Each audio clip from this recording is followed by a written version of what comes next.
आवडीने भावे हरी नाम घेसी आवडीने भावे हरी नाम घेसी आवडीने भावे हरी नाम घेसी आवडीने भावे हरी नाम घेसी तुझी चिंता त्यासी सर्व आहे सर्व आहे तुझी चिंता त्यासी सर्व आहे सर्व आहे तुझी चिंता त्यासी सर्व आहे सर्व आहे तुझी चिंता त्यासी सर्व आहे सर्व आहे हरिमुखी गाता हरपली चिंता हरिमुखी गाता हरपली चिंता हरिमुखी गाता हरपली चिंता हरिमुखी गाता हरपली चिंता नाही मागूता जन्म घेणे त्या नाही मागूता जन्म घेणे जाना ही मागूता जन्म घेणे जन्म घेणे जाना ही मागूता जन्म घेणे जन्म घेणे नको खेद करू कोणत्या गोष्टींचा नको खेद करू कोणत्या गोष्टींचा पती लक्ष्मीचा जाणत असे पती लक्ष्मीचा जाणत असे पती लक्ष्मीचा जाणत असे पती लक्ष्मीचा जाणत असे सकळ जीवांचा करीतो संभाळ सकळ जीवांचा करीतो संभाळ मोकलील ऐसे नाही तुझ मोकलील ऐसे नाही तुझ मोकलील ऐसे नाही तुझ मोकलील ऐसे नाही जैशी स्थिती आहे तैशा परी राहे तैसा परी राहे कौतुक तूप आहे संचिताचे कौतुक तूप आहे संचिताचे कौतुक तूप आहे संचिताचे कौतुक तूप आहे संचिताचे एका जनार्दनी भोग प्रारब्धाचा एका जनार्दनी भोग प्रारब्धाचा एका जनार्दनी भोग प्रारब्धाचा एका जनार्दनी भोग प्रारब्धाचा हरी कृपे त्याचा नाश झाला हरी कृपे त्याचा नाश झाला हरी कृपे त्याचा नाश झाला हरी कृपे त्याचा नाश झाला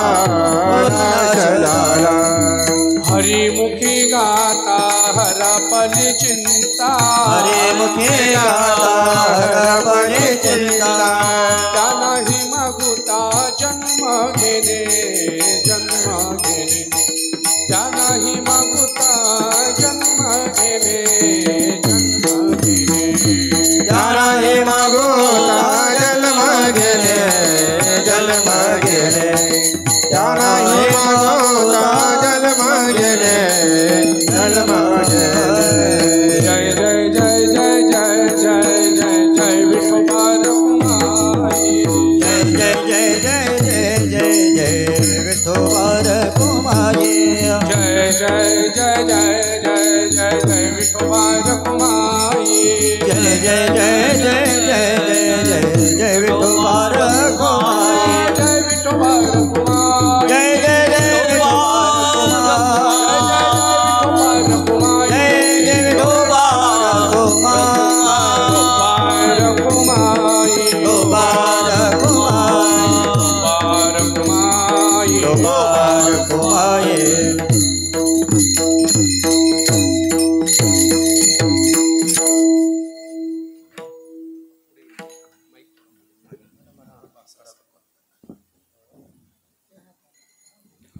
आवडीने भावे हरि नाम घेसे आवडीने भावे हरि नाम घेसे आवडीने भावे हरि नाम घेसे आवडीने भावे हरि नाम घेसे तुझी चिंता त्यासे सर्व आहे तुझी चिंता त्यासे सर्व आहे हरिमुखे गाता हरपली चिंता हरिमुखे गाता हरपली चिंता तुझी चिंता त्यासे सर्व आहे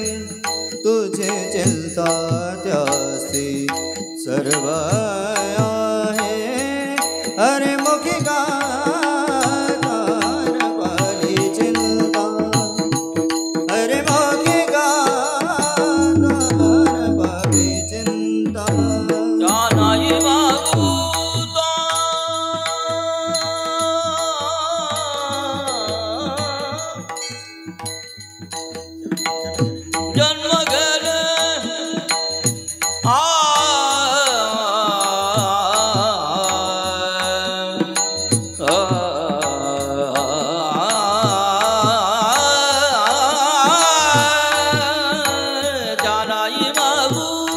जन्म गेले जानाई मागूता जन्म गेले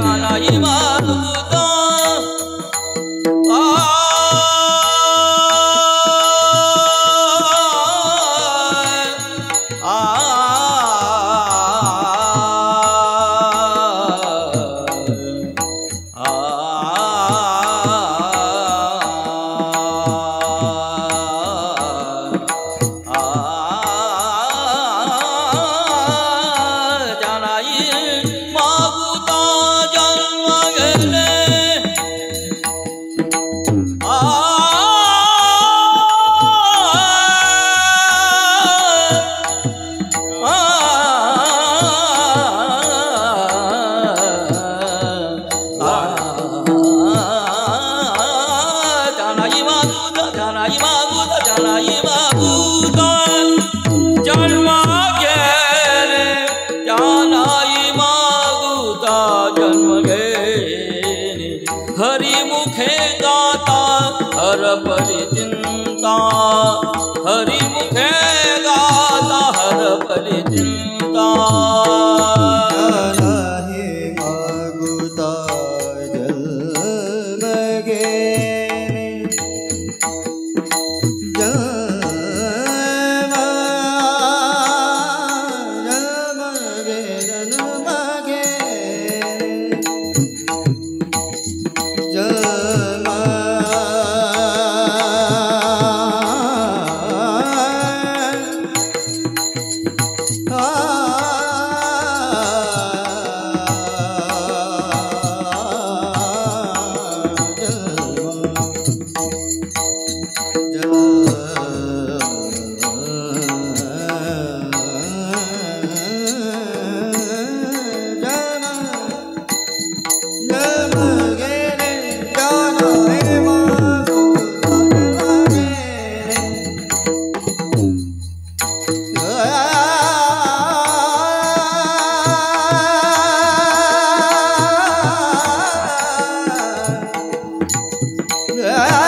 टाळी वाजवा शांत कोणी बसू नका टाळी वाजवा टाळी वाजवा टाळी वाजवा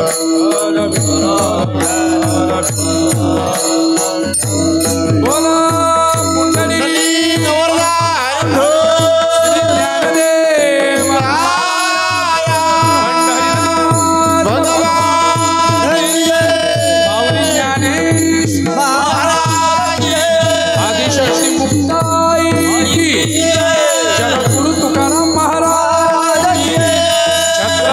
शिवाजी महाराज सद्गुरु साईनाथ महाराज महाराज संत श्रेष्ठ गजानन महाराज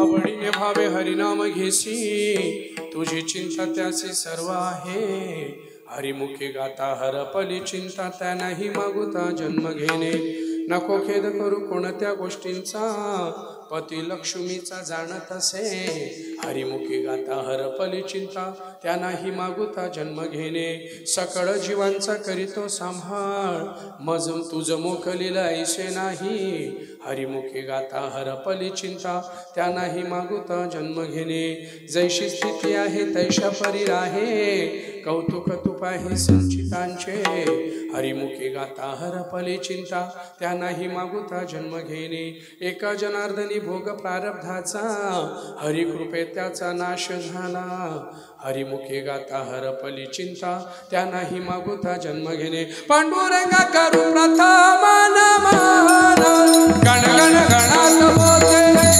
पांडुरंगा करू प्रथम नमन गजानन महाराज की जय पांडुरंगा करू प्रथम नमन गण गण गणात बोलते पांडुरंगा करू प्रथम नमन गजानन महाराज की जय पांडुरंगा करू प्रथम नमन रामकृष्ण हरी पांडुरंगा करू प्रथम नमन ज्ञानोबा माऊली की जय पांडुरंगा करू प्रथम नमन रामकृष्ण हरी पांडुरंगा करू प्रथम नमन ज्ञानोबा माऊली की जय दुसरे चरण संतांची दुसरे चरण संतांची दुसरे चरण संतांची दुसरे चरण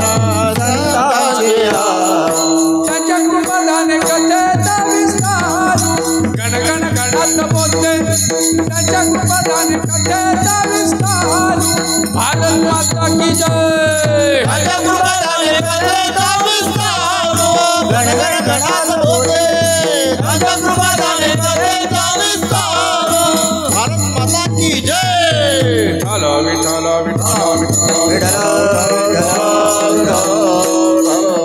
कथेचा विस्तार बाबाजी सद्गुरुदास दुकाजा यांचे केले या स्मरण होय सकळ विद्यांचे अधिकरण तेची वंदू श्री चरण श्री गुरूंचे ते नमस्कारून आता ओम नमो जी आद्या वेद प्रतिपाद्या जय जय ससंविद्या आत्मानुरूप देवा तूच गणेशो सकळ अर्थामती प्रकाशो म्हणे निवृत्तिदासु अवधार जोजे प्रभु के चरणों में सदा पुनि पुनि गुरु प्रणाम तुम मुझे भूलो नहीं मेरे प्रियतम श्याम हे दुख भंजन मारुति नंदन हे दुःख भंजन मारुती नंदन सुन लो मेरी पुकार पवन सुत विनती बारंबार पवन सुत विनती बारंबार हे दुख भंजन मारुति नंदन सुन मेरी पुकार पवन सुत विनती बारंबार पवन सुत विनती बारंबार आवडीने भावे हरिनाम घेसी तुझी चिंता त्यासे सर्व आहे नको खेद करू कोणत्या गोष्टींचा पती लक्ष्मीचा जाणत असे प्रस्तुत प्राप्तक्षणी प्राप्तस्थळी प्राप्त समयी प्राप्त सेवेसाठी घेतलेला अभंग संत श्रेष्ठ महावैष्णव भगवंताचे लाडके भक्त पैठण निवासी शांतीचे महामेरू मानले जाणारे थोर संत एकनाथ महाराज यांचा 5 चरणांचा हरिपाठातील 21व्या क्रमांकाचा हरिपाठातील 21व्या क्रमांकाचा प्रत्येकाच्या पाठांतरातला प्रत्येकाच्या कानावून गेलेला अत्यंत चिंतनीय गोडसा नामपर प्रकरणातील हरिपाठाचा अभंग समस्त ग्रामस्थ मंडळी पिंपराळेकर साईबाबा मंदिरवासियांच्या सेवेसाठी निवडलेला आहे विठ्ठल विठ्ठल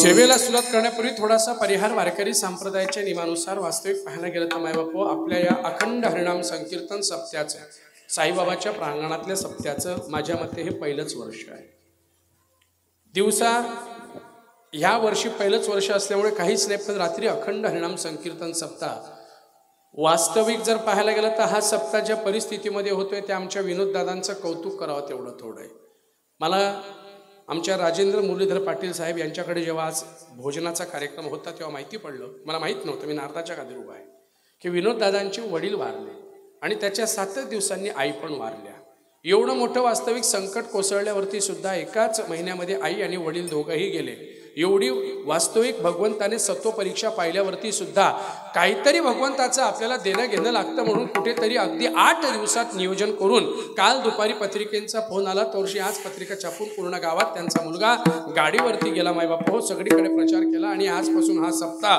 विनोददादांच्या मार्गदर्शनाखाली सुरू झाला भगवंत त्यांना उदंड आयुष्य प्राप्त करून देऊ असंच म्हणायला हरकत नाही महाराज सप्ताह होणं ज्या भागात सप्ताह होतो ना मी सांगत नाही महावैष्णव ज्ञानोबा माऊली ज्ञानेश्वरीच्या 3ऱ्या अध्यायात वर्णन करताय ज्ञानोबाराय सांगताय की जिथे सप्ताह होतो ना जेथे जेथे माझे भजन ठाई ज्या ज्या ठिकाणी माझं भजन होतं ज्या ज्या ठिकाणी माझी आठवण केली जाते हे अर्जुना ऐक जिथे कीर्तन होतं जिथे भागवत होतं जिथे भगवंताच्या नामस्मरणाचा अखंड हरिनाम संकीर्तन सप्ताह होत राहतो तिथे तिथे स्वतः भगवान महेश हे हनुमंत रूपाने येऊन त्या गावाला आशीर्वाद देऊन त्या गावाची भरभरटी केल्याशिवाय राहत नाही म्हणून सप्ते झालेच पाहिजे आणि मला तर आनंद वाटला महाराज सप्त्यासाठी काय लागतं माहिती का सगळ्यात महत्त्वाची गोष्ट लागतं तन मन आणि हा कलियुग आहे म्हणून सगळ्यात जास्त लागतं ते हे बी महत्त्वाचं आहे नाही तर नुसतं तुम्ही म्हणाल महाराज तन आले मन आले नाही बरं थोडं धनही महत्त्वाचं आहे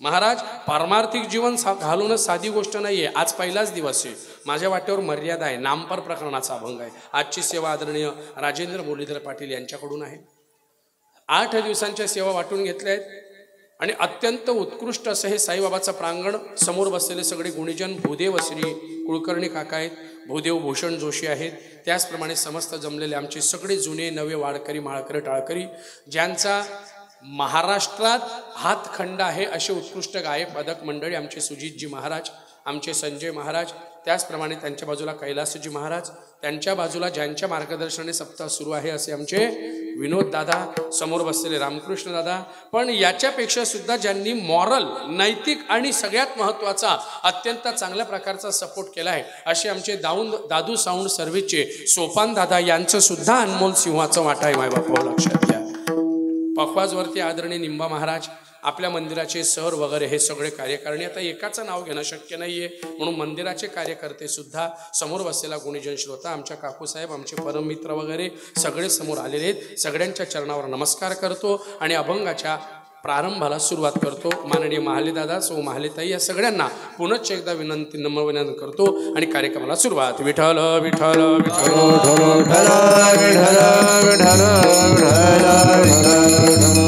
बघा, मी सगळ्यांचं सांगितलं. सगळे कोणाचं नाव राहिलं असेल तर क्षमा मागून घेतो. कारण काय, इतरत्र ठिकाणी नाव नाही घेतलं तर चालेल, पण प्रत्येकाची अपेक्षा आहे की आमचं कीर्तनात नाव आलं पाहिजे. मला नाव घेतलं पाहिजे असं कोण म्हणता? घरी ज्यांची बायको का नको नाव घे ना, पण बुवानं नाव घेतलं पाहिजे. म्हणजे बायकोनं नाव नाही घेतलं चालेल, पण अपेक्षा असते प्रत्येकाची. सगळ्यांचं नाव घेणं शक्य नाही, त्याच्यात वेळ निघून जाईल. आजचा पहिला दिवस 9:15 जवळजवळ झालेले आहेत. 10:30 पावणे 11पर्यंत कार्यक्रम संपवायचा आहे. आज पहिलाच दिवस आहे, नामस्मरण प्रकरणातला आहे, कारण भगवंताच्या कार्याचं आहे. खरं पाहायला गेलं तर शास्त्र काय सांगतं, पहिल्या दिवशी नाम झालं पाहिजे का? नाम विठोबाचे घ्यावे, नाम विठोबाचे घ्यावे, विठोबाचे घ्यावे,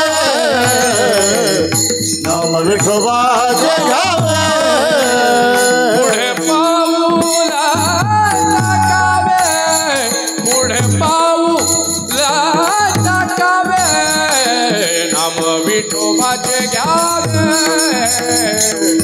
नाम विठोबाचे घ्यावे, पुढे पाऊल टाकावे, पुढे पाऊल टाकावे, नाम विठोबाचे घ्यावे, नाम विठोबाचे घ्यावे, नाम विठोबाचे घ्यावे. कोणत्याही कार्याची जी सुरुवात आहे ती नामस्मरणाने झाली पाहिजे. बऱ्याच वेळा सांगून जातो महाराज, ब्राह्मण सुद्धा पूजेला बसताना सगळ्यात पहिले तुम्हाला नाव घ्यायला लावतात. सगळ्यात पहिले सांगतात डोळ्यांना, कोणाच्या? बामणाच्या.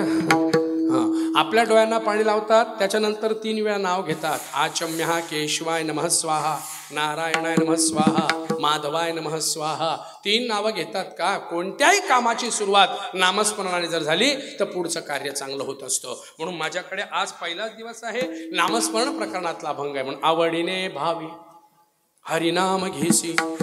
संत श्रेष्ठ नाथ महाराज सांगतायत की तुम्ही देवाचं नाव घ्या, पण घेताना कसं घ्या? आवड, आवड महत्वाची. आणि दुसरा महत्वाचा भाग आहे भाव. कारण भाव जर नसेल तर काही फायदा नाहीये. नीट ऐकून घ्या म्हणा. शास्त्र सांगताय जर मनात भाव असेल तर फायदा नाही, तर मनी नाही भाव म्हणे देवा मला पाव. देव काही बाजारचा. म्हणून भाव महत्वाचा आहे महाराज. आता तो भाव तुम्ही जितक्या अंतःकरणाने घ्याल त्या भावाने जर देवाचं नाव घेतलं तर देव तुमचं कार्य पूर्ण करत असतो. म्हणून आवडीने भावी. बरं पुढचं हरिनाम, हरी, हरीचं नाव घ्या. मग कोणतं नाव? नाव घेण्यासाठी कोणतं आहे? ते नाम सोपे रे राम कृष्ण गोविंद, ते नाम सोपे रे राम कृष्ण गोविंद, ते नाम सोपे रे राम कृष्ण गोविंद, ते नाम सोपे रे राम कृष्ण गोविंद. वाचेशी सद्गत जपे आधी, वाचेशी सद्गत जपे आधी, हरी मुखे म्हणा, हरी मुखे म्हणा, हरी मुखे म्हणा, हरी मुखे म्हणा.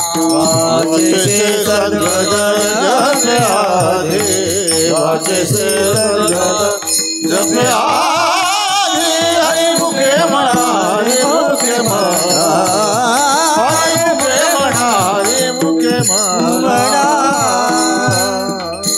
म्हणून सांगितलं महाराज नाव घ्या, पण कोणतं? आवडीने भावे हरिनाम. हरीचं कोणतं नाव घ्या?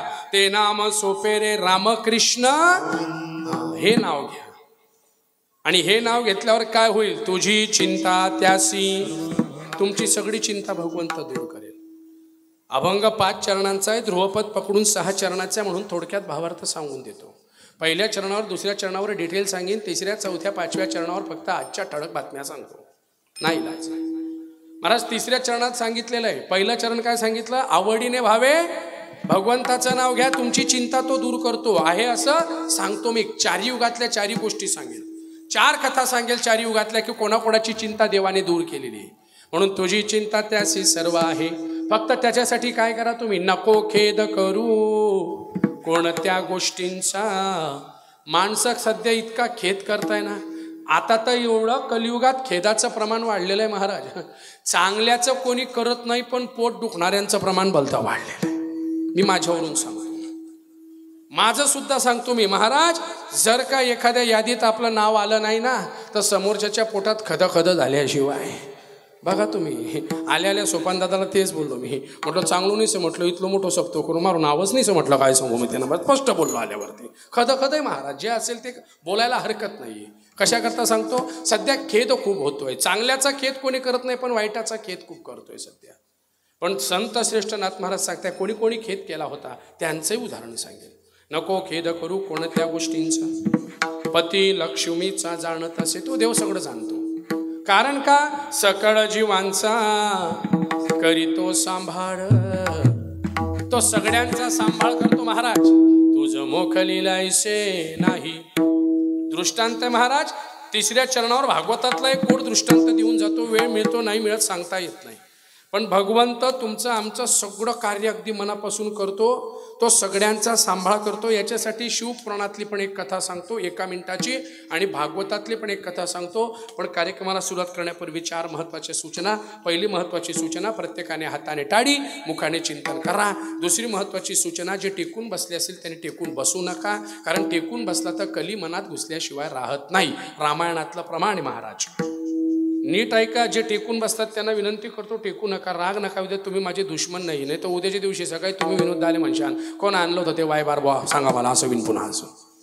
महाराज एवढं मोठं रामायण घडलं आमच्याकडे. रामायणाच्या काही काही गोष्टी इतक्या विचित्र दाखवल्या आहेत, खरं सांगून जातो. मला फक्त एका प्रश्नाचं उत्तर द्या, की देव सगळ्यांचा सांभाळ करतो, सकळ जीवांचा करीतो. 3ऱ्या चरणावरती दृष्टांत देऊन जातो. फक्त तुम्ही फटफट बोलाल तर मला आनंद वाटेल थोडंसं. पहिली सूचना, प्रत्येकाने हाताने टाळी वाजवा, मुखाने चिंतन करा. दुसरी महत्त्वाची सूचना, कार्यक्रम चालू असताना उडबस कोणी करू नका, आपसात कोणी बोलून उडबस करू नका. तिसरी महत्त्वाची सूचना, सगळ्यांनी 10-10 मिनिटानंतर आपल्या शेजारची गाडी ठिकाणावर आहे का डेपोत जमा झाली तेवढं चेक करायचा. इतरत्र ठिकाणी झोप लागणार नाही, पण कीर्तनात लागल्याशिवाय. आणि त्यात काय झालं, हे जे फोकस येऊन दादा आमच्या डोळ्यावर आहे, म्हणजे मागे कोणी जपलं बी तर आमले समजत नाही काय झालं आहे ते. आता म्हणून सगळ्यांनी हात लावून चेक करत जा. जर कोणी शेजारचा जपला तर तुमले शपथ आहे बुवा, त्याचा पाप तुमच्यावर पडेल. म्हणून बघा तुम्ही काय आता. आणि चौथी सूचना महत्त्वाची, मोबाईल सायलेन्स करा. मला माहिती तुमच्याकडे भारी मोबाईल आहेत, तुमचे मोबाईल सायलेन्स किंवा स्विच ऑफ करून ठेवा. ऐन कीर्तनात रंगात याची घातने एखाद्याला उठून जायचं असतं, कारण काही काहींना अध्यात्म चालत नाही. काही काहींना असं वाटतं ना विनोद पाहिजे. मग ज्यांना अध्यात्म लागलं त्यांना बोर वाटतं, तेच रिंग वाजवतात, ते हॅलो हॅलो बोलत जो जातो, हॅलो हॅलो हॅलो गायम गेलो, काहीच फायदा नाही त्या गोष्टीचा. म्हणून मोबाईल सायलेन्स करा. मला माहिती बोर होत असेल तुम्ही जाऊ शकतात, मला अध्यात्माशिवाय जास्त विनोद करता येत नाही, पण मी एक महत्त्वाचा भाग सांगतोय की लक्ष द्या. भजन करा, विठ्ठल विठ्ठल विठ्ठल. सकळ जीवांचा करीतो सांभाळ, देव सगळ्यांचा सांभाळ करतो. शास्त्र आहे, कौरव आणि पांडव, भागवतातला दृष्टांत सांगतो पहिले. कौरव आणि पांडव यांचं युद्ध चालू होतं, युद्ध सुरू होणार होतं. आणि विचार करा, माझ्या पांडुरंगाने मध्यभागी उभं राहून 18 अध्यायांची भगवद्गीता अर्जुनाला सांगितली. अर्जुन फक्त काय होता, निमित्ताचा धनी केला असे प्राणी. मनुष्य फक्त निमित्ताचा धनी आहे. अर्जुनाला जी भगवद्गीता सांगितली, अर्जुन फक्त निमित्त आहे. ती भगवद्गीता तुम्हा आम्हाला सांगितलेली आहे, कर्मयोग आहे. जाऊ दे आता त्याच्यात काय काय ते आजचा पहिला दिवस म्हणून सांगत नाही. या 18 अध्यायाच्या भगवद्गीतेमध्ये भगवंताने जेव्हा विराट रूप दाखवलं आणि युद्धाला सुरू होणार, इतक्यात एक टिटवी नावाचा पक्षी आला. टिटवी. आणि ही टिटवी नावाची पक्षी माझ्या अखिल कोट ब्रह्मांड नायकाला साष्टांग नमस्कार करून सांगू लागली, हे नारायणा, ह्या कुरुक्षेत्रावर आता ही दोन्हीकडची सभा, दोन्हीकडची सेना पाहिली. 18 औक्ष सैन्य आहे. देवा, एवढ्या मोठ्या सैन्यामध्ये आता माझे त्या ठिकाणी मी टिटवी ती अंडे दिलेले आहेत, अंडे. तेव्हा माझ्या पिलांचं काय होईल रे? देव म्हटलं, मी काहीच करू शकत नाही. कर्मण्येवाधिकारस्य मा फलेषु, माझं काहीच नाही. तुमचं जसं असेल तसं बघा. ए देवा, आयुष्यभर तुझी सेवा केलेली आहे, माझं काही झालं तर चालेल, पण माझे ते अंडे आहेत ना, त्या अंड्यांची जबाबदारी आता तुझ्यावर आहे. मी आतापर्यंत असं ऐकलेलं. काय ऐकलेलं मी? सारे मा प नि सा सा नि द नि द प मा रे सा. सकाळ जीवा करीतो सांभाळ सकळ जीवाचा करीतो सांभाळ सकळ जीवाचा करीतो सांभाळ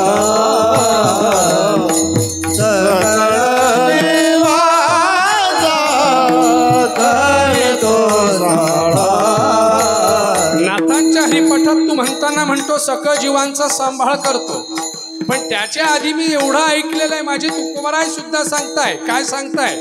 याच्यावरती अनुसरून ते प्रमाणे. बरं, हे तिसरं चरण, पण याच्यावर खरं प्रमाण कोणतं आहे? तर प्रमाण नीट आहे का?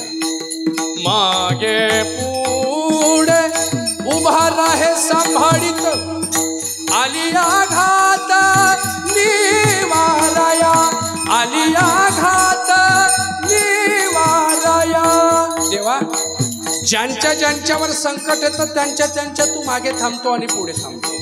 मग अशा जगामध्ये कोण कोण होते की ज्यांच्या तू मागे थांबलेला आहे? मी तुला यादी वाचून सांगितली ना देवा, माझी यादीचे पानं संपून जातील. सगळ्यात पहिले तू कोणाच्या मागे थांबला होता? देवा ऐक, तू ज्याच्या मागे थांबला तिचं नाव होतं द्रौपदी, आणि जिच्या पुढे थांबला त्याचं नाव होतं अर्जुन. जेव्हा ज्याच्या मागे थांबला होता, नीट ऐक, त्याचं नाव तुकोबाराय, की ज्या तुकोबारायांच्या कीर्तनात मेलेला मुलगा आणून ठेवला होता. तू मेलेला मुलगा सुद्धा जिवंत केलेला होता. ज्यांच्या पुढे थांबला त्यांचं नाव नामदेव महाराज, की नामदेव महाराज कीर्तन करायचे, नामदेव कीर्तन करी पुढे देव. त्यांच्या मागे पुढे थांबलेला आहे. आता माझी चिंता तुला आहे बघ, असं म्हणून ती टिटवी उडून गेली. सगळे चिंता करताय की आता ह्या टिटवीला तर काही तिचे पिलं मेलेच, पण टिटवी गेली उडत उडत जाऊन जिथे अंडे होते तिचे 2-3 अंडे जे असतील त्या अंड्यांवर, अंडजत्वा याहम, त्याच्यावरती बसली पंख पसरून आणि सांगितलं, मरायचं असेल तर पहिले मी मरेल, लेकुराचे हित वाहे. मरायला तयार झाली महाराज. आता सगळ्यांना वाटलं टिटवी मेली, हत्ती येणार आणि त्याचा पाय पडणार, हत्तीच्या पायाखाली ती टिटवी जाणार. पण इतक्यात माझ्या भगवंताने सांगितलं, काय सांगितलं बघा, भीमदादा तुझ्या हातातला गदा आहे ना, गदा, तो गदा घे. भीमदादाच्या हातातला गदा 1 क्विंटलचा गदा, आता 70 किलो, 70 हत्तींची ताकद. ते काय साधं होतं? जड भेजा. गणेश मंडळाचा अध्यक्ष होता तो. काय सांगू तुम्हाला, काही लोक असतात असे जड, ज्यांना काहीच कळत नाही, पण तरी असं दाखवतात आम्हाला बापरे ब्रह्मज्ञान प्राप्त आहे का काय. आपल्या चुका काढतात. वा तुमले जमलं नाही, तू घरी तर पड, तुला स्वतःला माहीत नाही, तू का दुसऱ्या चुका काढतो. कारण कीर्तनात कीर्तन ऐकणारे फार कमी असतात, आणि चुका काढणारे, पाटील दादा, चुका काढणारे जास्त राहतात. आपल्याला अक्कल शिकवतात वरतून अजून. नीट आहे का? ए बाई, ए दीदी, बोलू नका बेटा, शांतता घ्या, नीट आहे. मी कशा करता सांगतोय ऐका. भीमदादा तुमचा गदा घ्या. भीमदादाने सुद्धा माझ्या कृष्णाचं नाव घेतलं, गदा घेतला, गर गर गर गर गर गर फिरवला. नीट आहे. आणि गदा त्या हत्तीला मारून फेकला. हत्तीला नाही लागला तो. कंठत्वायाहम, त्याच्यामध्ये एक पट्टा होता, त्या पट्ट्याच्या हुकाला तो गदा लागला, आणि तो गदा बरोबर म्हणजे तो घंटा असा पडला हत्तीच्या गळ्यातला. आणि घंटा असा पडला की जिथे ती टिटवी आपले पंख पसारून तिच्या खाली 3 पिलं होते ना, तिथे ती बसली होती. बरोबर तिच्या अवतीभोवती काय पडला? बोलत चला, काय पडला? तो घंटा. कोणाच्या गळ्यातला होता तो? तो काही साधा 1-2 किलोचा नव्हता, 50 किलोचा घंटा असा बरोबर पडला. इकडे युद्ध सुरू झालं. 18 दिवस युद्ध चाललं. 18 दिवस. 18 दिवसाच्या युद्धानंतर कुठेतरी भीमदादाला आठवण आली, आणि भीमदादा भगवंताला विचारतोय, देवा युद्ध प्रारंभत्वामी, ज्या दिवशी युद्ध सुरू झालं होतं, तत्वायाम एकम पक्षत्व, हा एक पक्षी तुझ्याकडे आला होता, आणि त्या पक्षाने तुला विचारलं होतं की माझ्या पिलांचं कसं आहे देवा, त्या पिलांचं काय झालं आणि त्या टिटवीचं काय झालं तेवढं मला सांगतो का? देव म्हटला ठीक आहे, आता तू मला विचारलंच आहे ना, चल माझ्यासोबत. भगवंताने भीमदादा पाची पांडवांचा हात धरला, कुरुक्षेत्रावर आणला. जिकडे तिकडे सगळीकडे प्रेतांचे थर पडलेले आहेत, रक्ताचा सडा पडलेला आहे. अशा पंचक्रोशीतल्या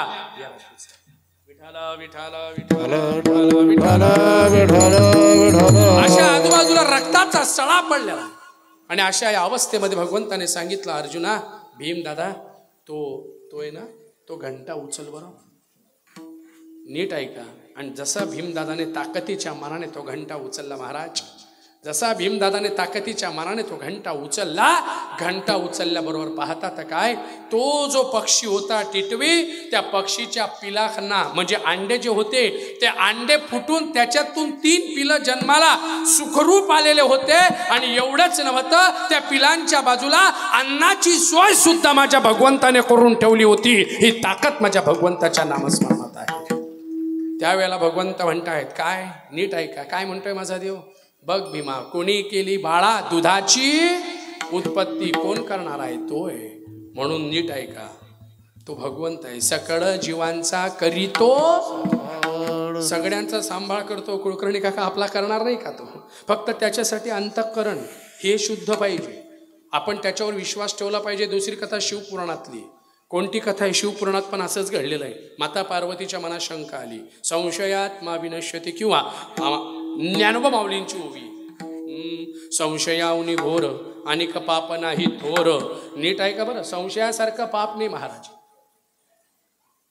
विठ्ठल विठ्ठल विठ्ठल विठ्ठल विठ्ठल विठ्ठल विठ्ठल विठ्ठल विठ्ठल विठ्ठल विठ्ठल. नीट आहे का, संशयापेक्षा मोठं पाप जगात कोणतंच नाही. मी एक दृष्टांत कायम सांगतो. तुमच्या आमच्या मनात संशय हा विनाशाला नेणार आहे महाराज. संशय आत्मा विनश्यते. पार्वती मातेच्या मनात संशय आला होता की खरंच देव सांभाळ करतो का, खरंच देवाची तेवढी महिमा आहे का. आणि ज्याच्या ज्याच्या मनात संशय येतो ना त्याने नीट आहे का, मी काय सांगतोय तर तुका म्हणे नाही विश्वासाच्या मनी पहावे पुराणी.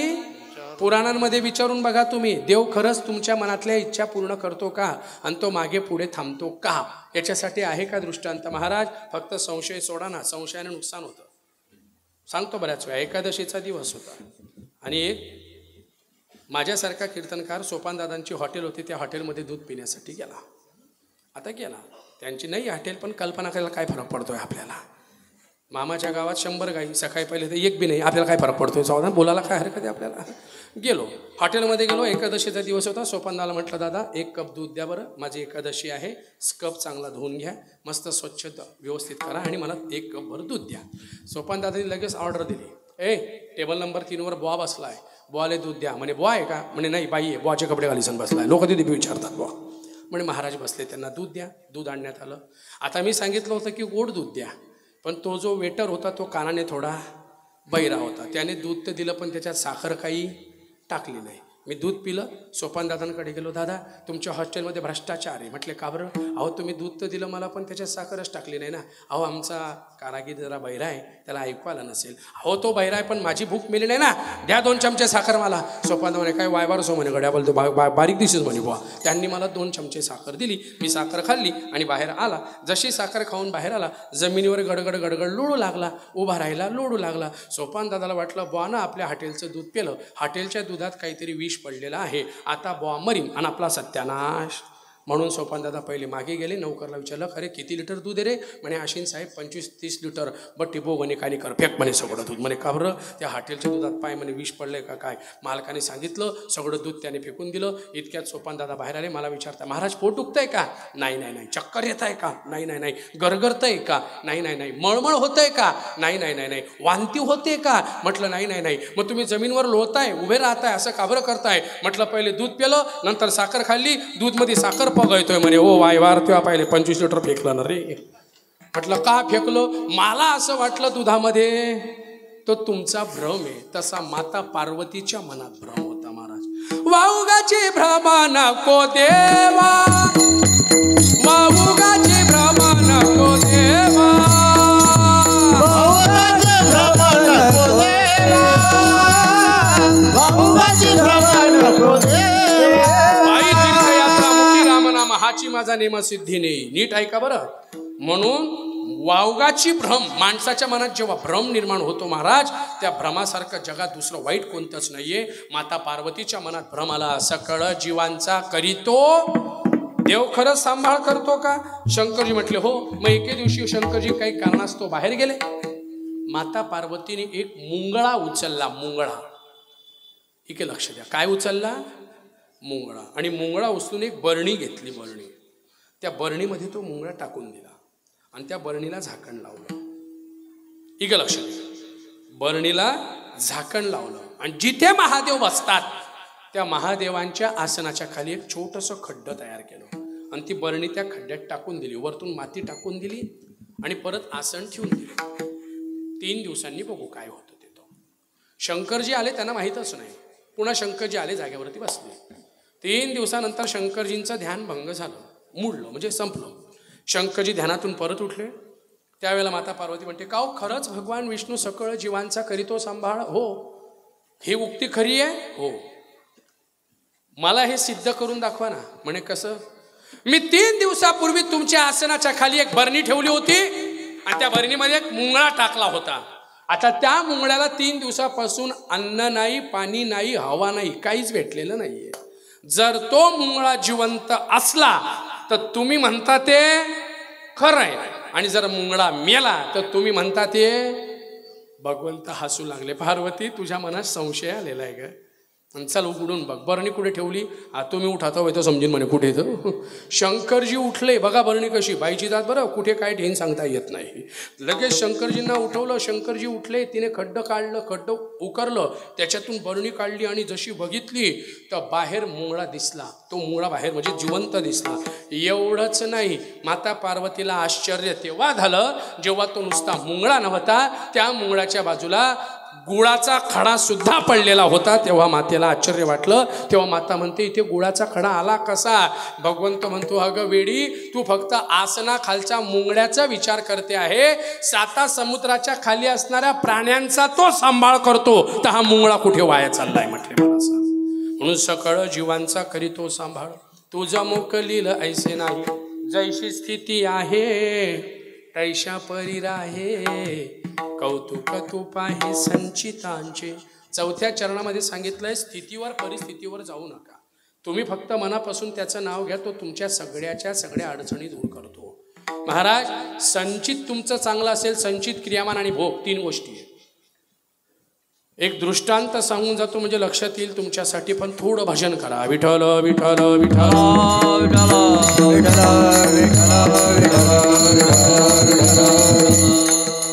जैशी स्थिती आहे तैशा परी राहे, कौतुक तू पाहे संचितांचे. संचित म्हणजे प्रारब्ध, संचित म्हणजे तुमचं नशीब, संचित म्हणजे तुमच्या भगवंताचा दैवयोग. आणि त्या दैवयोगाचं तुम्हाला जर प्रारब्ध पाहायचं असेल ना, तर त्याच्यासाठी दृष्टांत आहे महाराज. इतका गोड दृष्टांत आहे. त्या दृष्टांतावरती जर तुमचं लक्ष बारीक गेलं तर समजेल. काय झालं? रावण ज्या वेळेला माता सीतेला घेऊन जात होता पुष्पक नावाच्या विमानात, त्यावेळेस त्याला एका गरुडाने पाहिलं आणि त्या गरुडाचं नाव होतं जटायू. जटायूचा एक सख्खा भाऊ होता. समर्थ रामदास स्वामी दासबोध नावाच्या ग्रंथात त्या दोघांचं वर्णन करताय. रामायणात सुद्धा त्याचं वर्णन आहे. जटायूचा जो सख्खा भाऊ होता त्याचं नाव होतं संपाती. पण जटायू आणि संपाती हे दूर का बरं झाले? अहंकारामुळे. एक लक्षात घ्या, जिथे अहंकार जन्माला आला तिथे सत्यानाश.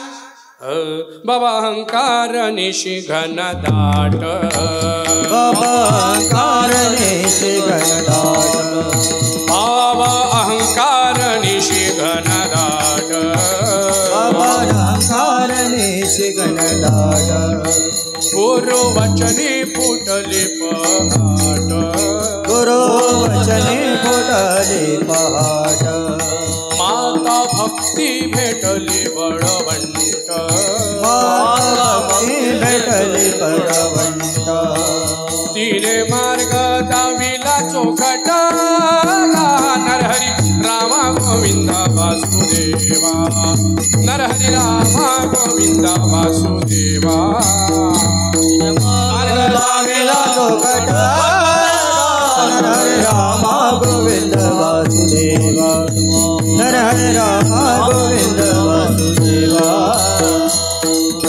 एक बोल सुस्पष्ट बोलावा, वाचे हरी हरी म्हणावा. शब्द किती महत्वाचे बरं. अहंकार इतका वाईट आहे महाराज, रावणाचा टिकला नाही. बोलत चला. कृतयुगात हिरण्यकश्यपूचा टिकला नाही, त्रेतायुगात रावणाचा टिकला नाही, द्वापार युगात कंस मामाचा टिकला नाही, कलियुगामध्ये मनोजबा किस गली में गलबाला वाया चाललेला आहे. असे काही अहंकारी आहेत महाराज. राम राम श्याम श्याम सुद्धा घालत नाही. कसला अहंकार आहे मला तेच कळत नाही. अरे मी म्हणतो वारकरी म्हटल्यावरती नम्र झाला भूतातेने घाला ना, हात जोडा ना, काय फरक पडला, राम राम म्हणा ना. हा काय वाचा झिजून जाते. पण काय सांगावं महाराज, इतकी परिस्थिती वाईट होऊन गेलेली, कशाचा अहंकार होऊन जातो मला ते समजत नाही. वास्तविक जे उच्च पदाला गेले ना त्यांची गोष्ट वेगळी आहे, ते तर नम्र झालेत महाराज. पण जे अजूनही मी इथून सांगतो ना, बरेच लोक बघितलेले महाराज, 18 वर्षापासून या क्षेत्रामध्ये आहे, अनेक लोक पाहतो आहे, नमस्कार सुद्धा करत नाही, लांबून सदा होतात. कसं मी येला, कशाचा अहंकार आहे हा. इथे झाला होता कोणाला, जो दृष्टांत सांगतोय त्याचा आहे का? दृष्टांत साधारण नाहीये. जटायू आणि संपाती 2 भाऊ होते. संपातीला काही त्रास झाला, तो नदी समुद्राकाठी गेला, तो भाग सोडून द्या, तो आजचा माझा विषय नाही. पण जटायूचा भाग आहे का, मी कशा करता सांगतोय. माझा दृष्टांत कसा, आता उदाहरण दिलं, सकळ जीवांचा करीतो सांभाळा, तुझं मोकलेलं ऐसे नाही. पुढचा दृष्टांत आहे, जैशी स्थिती आहे आणि कौतुक किती बघा संचिताचं. आणि दृष्टांत काय ते ऐका महाराज. जेव्हा जटायू आहे ना, जटायू रावणाशी युद्धाला गेला आणि रावणाने पाहिलं 2 तास युद्ध चाललं, जटायू दम मारत नव्हता. त्यावेळेला रावण खोटं बोलला. काय म्हटलं रावण, माझं मरण माझ्या पायाच्या अंगठ्यात आहे. जटायू, तुझं मरण कशात आहे? जटायू म्हणे आपल्या पंखात आहे. कारण जटायू वारकरी होता म्हणून तो खरं बोलला. मी काय सांगतोय, जे वारकरी ते खरं बोलता, बाकीच्या भामट्यांचं मी बोलत नाही बुवा काय देतो. कारण वारकऱ्यात बी 2 प्रकार आहेत, एक खरे वारकरी आणि एक डुप्लिकेट वारकरी. न बोललेलं बरं, मी कोणावर टीका नाही करत, मी कशा करता बोलतोय ते समजून घ्या मला काय सांगायचं. रावण खोटं बोलला. जटायूने जसा त्याच्या पायावर घावा घातला, त्याच वेळेला रावणाने त्याचे 2 पंख कापले. आम्हाला हे माहिती आहे. याच्या पुढचं ऐका काय झालं. जटायू राम राम म्हणत खाली पडला. आता जटायूला पंख नाहीये आणि जटायू मरणाच्या दारात पोहोचलेला आहे. जटायू मरतोय. इतक्यात जटायूच्या जवळ त्याचे काही 2-4 मित्र आले, भावंड आले.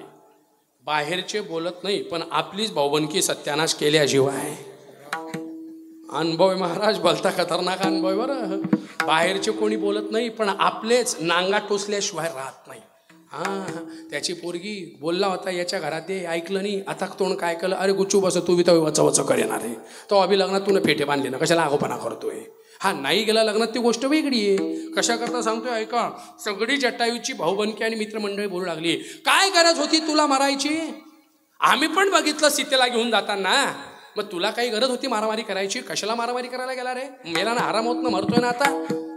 आम्ही बघ तुझ्यापेक्षा जिवंत जगतायत, तुला मराची काहीच गरज. आणि तुला इतकंच रामाचं पुळकं होतं, तो उडत उडत गेला असता आणि रामाला सांगितलं असतं की रामा तुझी बायको रावण इकडे इकडे घेऊन गेला. जटायू पहिले रडला आणि रडून त्यांच्याकडे पाहून सांगतोय, तुमच्या वाक्यांची आणि तुमची मला कीव येते, तुम्ही मूर्ख आहेत. म्हणे का बरं? नीट ऐका. जावत मोहू रामोतर, मी जेव्हा रामाकडे गेलो असतो ना, तर मला राम भेटला याची गॅरंटी नव्हती. बोल चला, मला हा निरोप द्यायला मी रामाकडे गेलो असतो तर राम भेटेलच याची गॅरंटी नव्हती. कारण तो राम आहे, तिघी जगाचा बाप आहे. मला राम भेटेलच याची गॅरंटी नव्हती. पण आता मी रामासाठी जीव देतो आहे, तर मला रामाला भेटायला जायची गरज नाही. मी रामासाठी प्राण सोडतोय, तर राम माझ्याकडे आल्याशिवाय राहणार नाही. हे माझं भाग्य आहे. म्हटलं काय सांगू तुम्हाला, कळतंय तुम्हाला? पहिले मला रामाकडे जावं लागलं असतं, आता मला रामाकडे जायची गरज नाही. राम स्वतः माझ्याकडे येईल. आणि एवढंच नाही, पुढचं सांगून जातो, जी गोष्ट रामाची सख्या बापाला भेटली नाही, जी गोष्ट जगात चांगल्या चांगल्याला भेटली नाही, ती गोष्ट राम मला देईल. कारण रामासाठी मी प्राण सोडलाय, म्हणून राम माझा प्राण त्याच्या मांडीवर सोडल्याशिवाय राहणार नाही. आणि म्हणून मला मुक्ती भेटल्याशिवाय, हे तत्व आहे रामासाठी जगण्याचं. म्हणून सांगून जातो महाराज, भगवंतासाठी जो जगला ना त्याचं जीवन सार्थक झालं. दृष्टांत देऊन जाऊ महाराज, लग्न करून सुद्धा लग्न सोडून हिमालयात निघून गेले, कुठेतरी तपश्चर्या केली. तपश्चर्या केल्यावर गोधरा कांड घडलं. गोधरा कांड घडल्यावरती, मी राजकारणी नाही आहे पण काही काही गोष्टी बोलल्याशिवाय राहत नाही. गोधरा कांड घडलं, एवढं गुजरात राज्य चांगलं धनानून सोडलं. गुजरात राज्यानंतर 10 वर्षामध्ये भारताचा नंबर कुठल्या कुठे पोहोचवून दिलेला आहे. आणि आज तो कर्मयोगी आम्हाला पंतप्रधान म्हणून भेटलेला आहे. आणि त्याच्याच मुळे राम मंदिर सुद्धा तयार झालेलं आहे. जो 500 वर्ष ज्या रामाचा जन्म आम्ही मंडपात करत होते, आम्ही परम भाग्यवान आहोत महाराज. नीट ऐका, त्या रामाचा जन्म आम्हाला ह्या वर्षी अयोध्येच्या राम मंदिरात करायला भेटला. याच्यापेक्षा दुसरं भाग्य कोणतं पाहिजे आम्हाला महाराज? याच्यापेक्षा मोठा कर्मयोगाचा सिद्धांत कोणता आहे तरी आमचे हिंदू जागे होत नाहीये. मुस्लिम लोक तुमचे मंदिरां त्यांच्या मस्जिदीमध्ये अनाऊन्स करून करून सांगताय की मोदी को मत मत दो, मोदी को मत मत दो, आणि आपले लोक तरी जागे होत नाहीये. पण जेव्हा मुघलशाही येईन तेव्हा समजीन. कालच एक धन बोलला, मैं जिंदा रहूं या न रहूं लेकिन एक दिन इस देश का पंतप्रधान खात्मा करने वाली होगी. त्याने भाकीत करून टाकलंय कालच्या दिवशी, कारण त्याला गॅरंटी आहे. कशा करता सांगतोय महाराज, सकळ जीवांचा करीतो सांभाळ, तुझं मोकलीला ऐसे नाही. जैशी स्थिती आहे तैशा परी आहे, कौतुक संचितांचं पाहायचं आहे. आणि एका जनार्दनी भोग प्रारब्धाचा, हरिकृपे, हरीचा भोग म्हणजे मोठा मोठा भोग सुद्धा दूर दूर होतो. मोठे मोठे भोग देवाने दूर केलेत. कोणाचे भोग दूर केलेत? शेवटच्या चरणावर दृष्टांत देतो, पहिल्या चरणाकडे वळतो. जवळजवळ 14 होऊन गेलेत. भजन करा, विठ्ठल विठ्ठल.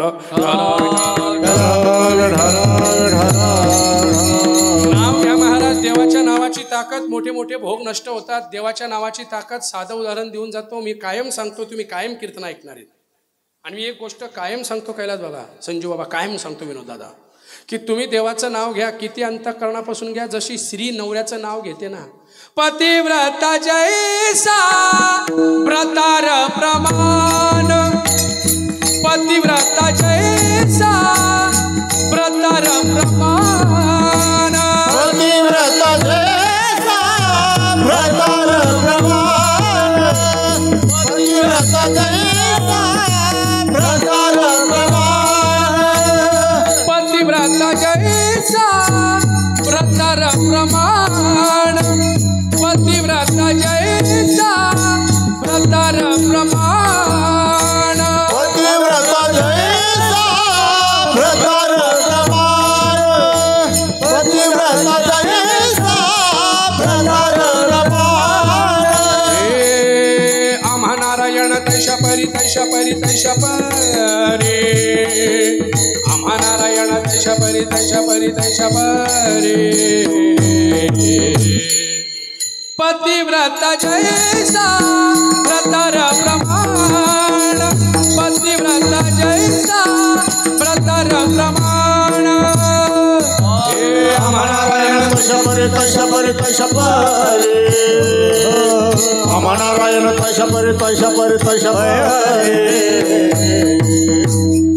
पतिव्रता जैसा व्रतार प्रमाण, पतिव्रता जैसा व्रतार प्रमाण. एखादी स्त्री जसं नवऱ्याचं नाव घेते, वास्तविक त्या नवऱ्याच्या नावाला काही काही बाया मजाकमध्ये घेतात. एका बाईनं नाव घेतलं गुलाबाचं फूल भका भका उमललं, गुलाबाचं फूल भका भका उमललं. नवऱ्याराव अंगणात बसले, त्यांना डुकरानं ढकललं. ओ बापरे, बोला म्हटलं काय म्हणत. नवऱ्याला कोण ढकललं म्हणे, सांगा तुम्ही. आता आपल्याला काय घेणं नाही, डुक्कर ढकलो का कुत्रं ढकलो, आपल्याला काय घेणं नाही. तरी सुद्धा तिने असं म्हटलं, नवऱ्याची छाती 5 इंच फुगली. आता विचार करा, बायको नाव घेते तरी नवऱ्याची छाती 5 इंच फुगते.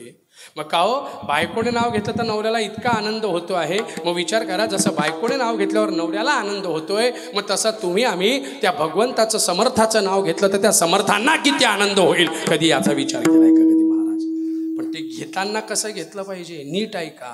एका जनार्दनी भोग प्रारब्धाचा, हरिकृपे त्याचा नाश झाला. देवाच्या कृपेने मोठे मोठे भोग नष्ट होतात. त्याच्यासाठी दृष्टांत पाहिजे असेल तर शिवमहापुराणात एक मोठा गोड भाग दिलेला आहे महाराज. कोणता आहे तो नीट ऐका. गुणानिधी नावाचा एक ब्राह्मणाचा मुलगा लहानपणापासून देवाची भक्ती करत होता. पण कुठेतरी या गुणानिधी नावाच्या मुलाचा, शब्द नीट ऐका, नाव काय होतं त्याचं, गुणानिधी. नाव लक्षात ठेवता आलं तर ठेवा, आणि नाही नाव लक्षात ठेवतात आलं. एका बामणाचं पोरगं होतं, गंध झाला. आपल्याला काय फरक पडतोय, कोणती परीक्षा द्यायची आपल्याला. गुणानिधी नावाचा ब्राह्मणाचा मुलगा होता. देवधर्म करायचा, पण कुठेतरी संगत चुकली महाराज. संगत कशामुळे चुकली, त्याचे जे वडील होते, यज्ञदत्त नावाचा ब्राह्मण, त्याचे वडील, त्याच्या वडिलांनी दुसरं लग्न केलं. पहिली बायको चांगली असताना दुसरं केलं. त्या टायमाला चालत होतं आणि त्या टायमाला भेटत बी होतं. आता चंद्रपूरून परत येत आपण भेटानी व त्यातला बी स्टॉक संपी गेला. काय करशाल आता, तर फक्त एकच करणं, आंगले राख लावणी बम बम भोले 2-4 कष्टो लगाले, अशीच गत करायची. आता काय करा, भाग्यवान आहे. भेटून जायच्या 2-2 बायका. आता तर एकही भेटत नाही. वशिले मारणे पडतात तरी भेटत नाही. नीट ऐका, गुणानिधी नावाचा जो ब्राह्मण होता त्याला वाईट वाटलं माझ्या वडिलांनी दुसरं लग्न केलं म्हणून तो वाईट संगतीला गेला. इतका वाईट, खाऊ नाही ते खाऊ लागला, पिऊ नाही ते पिऊ लागला, करू नाही ते करू लागला. पण देवाचा जो भोग असतो तो भोग भोगल्यानंतर कुठेतरी पुण्याचा संचय तुमचा जागा होतो. एका जनार्दनी भोग प्रारब्धाचा, म्हणून तो वाईट संगतीला लागला. 12 वर्षापर्यंत वाईट कुकर्म केलेत महाराज. वेश्यागमन काय करतोय, पाप काय करतोय, पैसा काय लोकांचा बुडवतोय. आणि एवढं सगळं झाल्यानंतर 12 वर्षानंतर कुठेतरी गावकऱ्यांनी त्याला मारून टाकण्याचा विचार केलेला आहे. म्हणून त्याच्या मागे गुणानिधी हे गाव ते ते गाव, हे गाव ते ते गाव पळतोय. सकाळी 5 वाजेपासून गावकरी त्याच्या मागे काट्या लाट्या घेऊन पळत आहे. आपल्या पिंपळा गावातून पळायला सुरुवात केली. पिंपळा, बांबोरी, बांबोरीनंतर पुढे पाळधी, पाळधीनंतर एकलग्न, एकलग्नानंतर धरणगाव, संध्याकाळपर्यंत चोपड्यापर्यंत, रात्री 12 वाजता चोपड्याला पोहोचला असं समजा. बघितलं आपल्या मागे कोणीने लांब दिसतात, एक मंदिर उघडं दिसलं, साईबाबाच्या मंदिरासारखं मंदिर महादेवाचं. तो त्या मंदिरात गेला. मंदिरात गेला, अंधार होता, दिवस होता महाशिवरात्रीचा, रात्री 12:30, 1, 1:30चा सुमार असेल. तो मंदिरात गेला, कडी लावली होती फक्त, त्याने अलगदपणे दार उघडलं, आतमध्ये गेला. कुठेतरी दिवसभराचं त्याचं पळून पळून पळून पळून थकवा होतं, पुण्य म्हणून पाप म्हणून त्याचा उपवासही झालेला होता. शिवरात्रीचा दिवस होता. सहज तिथे लपून बसला. कुठेतरी काहीतरी वळवळ करू लागलं. सहज त्याने दीपत्वायाम किंवा आपल्या भाषेत शुभम करोति कल्याणम, आपल्या ब्राह्मणांच्या भाषेमध्ये म्हणायचं म्हटलं तर हो दीप ब्रह्मरूपस्त्वम ज्योतिषाम प्रभुरव्य यावत पूजा समाप्ती सात तात्वतम स्तुतिरोभा, किंवा आपल्या साध्या भाषेत म्हणायचं म्हटलं शुभम करोतु कल्याणम आरोग्यम. त्याने लगेच काय लावला, दिवा लावला. दिवा लावल्यावर सगळीकडे उजेड पडला. बघा, उजेड पडल्याबरोबर समोर महादेवाची पिंड दिसली. त्याला वाटलं पिंड आहे, बेलाचे पान आहे, अर्धी बादली पाणी भरून पडलेलं होतं. त्याला वाटलं इथे नक्की काहीतरी खायला असेल. त्याने सगळे बेलाचे पानं उचलले आणि त्या बादलीमध्ये टाकले. खाली 2-4 पेढे होते, खडी साखर होती, त्याने ती उचलली, खाल्ली. मुंग्या झाल्या होत्या, सहज बादलीतून पाणी टाकलं, पिंड स्वच्छ धुतली. इतक्यात साधूच्या ब्राह्मणाच्या मंदिराचा उघडण्याचा आवाज आला. त्याने लगेच बेलाची पानं उचलली, ती झटकली आणि परत पिंडीवर ठेवली. पिंडीवर बेलाची पानं ठेवली. कळतंय तुम्हाला मी काय सांगतोय ते? तर पिंडीवर बेलाची पानं ठेवली. का बरं? ब्राह्मणाला परत पानं दिसली पाहिजे, नाही दिसली तर समजून जाईल म्हणून त्याने परत बेलाची पानं ठेवून दिली. आणि कुठेतरी दिवा विझवायला जाणार, ब्राह्मणाचं लक्ष गेलं. त्याने आरळ्या मारल्या, चोर चोर चोर चोर. मागे लागलेले माणसं परत मंदिरात आले, त्याला बेदम मारलं. मारल्यावर त्याचं डोकं फुटलं, रक्ताचे थेंब त्या पिंडीवर पडले आणि तो तिथेच मरण पावला. आता मला सांगा, आयुष्याचे 12 वर्ष ज्याने पाप केलेला आहे असा गुणानिधी नावाचा हा ब्राह्मणाचा पुत्र मेला. आता मेल्यावर त्याचा पाप पुण्याचा हिशोब झाला. मला सांगा, तो पुण्यवान झाला का पापी झाला? बोलत चला पटक्यात. जेव्हा चित्रगुप्ताने हिशोब केला ना, चित्रगुप्त म्हणे तू मरताना खूप मोठं पुण्य केलेलं आहे. अंधगाले च मामेव स्मरणमुक्ता कलेवरम यमयाति समद्भावम यासिनास्तत्र संशय. अंतकाली जे मजसी स्मरती त्यांसी प्राप्त होयती सद्गती, यात मुळी संशय नसती पार्था ऐकजेही. म्हणे देवा, मी तर काही पाप नाही केलं, म्हणजे कधी पुण्यच नाही केलं आयुष्यात, मी तर कधी मंदिरात पण नाही गेला देवा, पापी म्हटले खूप. का? माझ्या हातून पुण्य कसं काय घडलं? देव म्हटलं ऐक, तुझा भोग कसा नष्ट झाला त्याचं कारण सांगतो. तू रात्री मंदिरात प्रवेश केला तेव्हा मंदिरात सगळीकडे काय पडलेला होता? बोलत चला. मंदिरात सगळीकडे काय पडलेला होता? अंधार पडला होता. तू काय लावला? दिवा लावला. म्हणजे अंधकार काय झाला? नष्ट. तो दिवस कोणता होता? दिवसभर पहिला पुण्याचा भाग तू मंदिरात काय लावला? दिवा लावला. दुसरा महत्वाचा भाग, दिवसभर तू काहीच खाल्लं नव्हतं, तो दिवस महाशिवरात्रीचा होता. इनडायरेक्टली तुझा काय घडला? उपवास घडला. तिसरा महत्वाचा भाग, तू महादेवाच्या पिंडीवरची बेलाची पानं उचलली आणि नंतर ती पिंड पाण्याने धुतली, म्हणजे तुझ्या हातून महादेवाची काय झाली? सेवा. चौथं, तू लगेच ती बेलाची पानं ओले करून पाण्यात ठेवलं. एकम बिल्वम पत्रम, 1 बेलाचं पान वाहिलं तर 1 किलो सोनं वाहिल्याचं पुण्य प्राप्त होतं. तू तर 108 बेलाचे पानं वाहिले म्हटलं. सांगा आता. आणि चौथं, 5वं महत्वाचं सांगू, तुझं रक्ताचे थेंब त्या पिंडीवरती पडले आणि ज्याचं रक्त पिंडीवर पडतं देव त्याची पूजा लवकर स्वीकारतो. शब्द नीट ऐका, पुरावे पाहिजे महाराज. ज्याच्या रक्ताचे थेंब पिंडीवर पडतात ना थोडं तरी, म्हणजे कायम नाही, एकचदा. बरं, नाही तर कालजीपासून काय केलं, गप्पा पोटं कापते आणि पिंडी, तसं नका करा बरं बापा हो, नाही तर हाड म्हणेन हत्या पडे. आपल्या लोकांनुसार सांगायचा अवकाश आहे. काय सांगा तुम्हाला प्रमाणित माझ्याकडे महाराज. रक्ताचा अभिषेक ज्यांनी केलाय त्यांचे देवाने इच्छा पूर्ण केल्या आहेत. कृतयुगात गुणानिधी आहे, त्रेतायुगात रक्ताचा अभिषेक केला होता. कोणी? प्रभू रामचंद्रांनी उजव्या हाताचा अंगठाचा भाग कापला आणि ज्या पिंडीवरती रक्ताचा अभिषेक केला त्याचं नाव सेतु बंधेतु रामेशम. त्रेतायुगात. द्वापार युगात अर्जुनाने केलाय पशुपती अस्त्र प्राप्त करण्यासाठी. कलियुगात पण केलाय का? केलेला आहे. वयाच्या 15व्या वर्षी ज्या वेळेला स्वराज्य स्थापनेची प्रतिज्ञा करायची होती त्यावेळेला 15 वय असताना 16वं वर्ष लागलेलं होतं आणि माझा छत्रपती शिवाजी राजा रायरेश्वराच्या मंदिरात ते गेले. उजव्या हाताची करंगडी कापली, रक्ताचा अभिषेक त्या महादेवाला केला आणि त्याच टायमाला करंगडी कापून माझ्या राजाने राज्याभिषेक करून वाक्य वापरलं, स्वराज्य व्हावे ही श्रींची इच्छा आहे आणि ती मी पूर्ण करणारच. म्हणून त्यांचं नाव छत्रपती शिवाजी राजा असं म्हटलं गेलं की ज्यांनी सुद्धा रक्ताचा अभिषेक केला होता. किती पुरावे देऊ तुम्हाला महाराज, पण आमचं दुर्दैव आहे.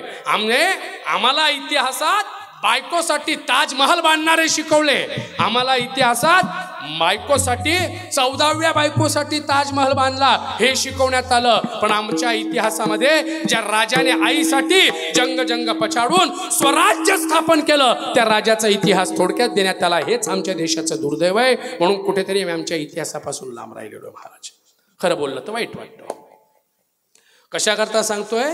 गुणानिधीला पुण्याची प्राप्ती, त्याचा भोग नष्ट झाला. आणि हे सगळं कशामुळे घडलं? त्या गुणानिधीने भगवंताचं नाव घेतलं होतं आणि ते कशाने घेतलं? त्या आवडीने घेतलं होतं. म्हणून नाथ महाराज सांगताय देवाचं नाव घ्या, पण कसं घ्या?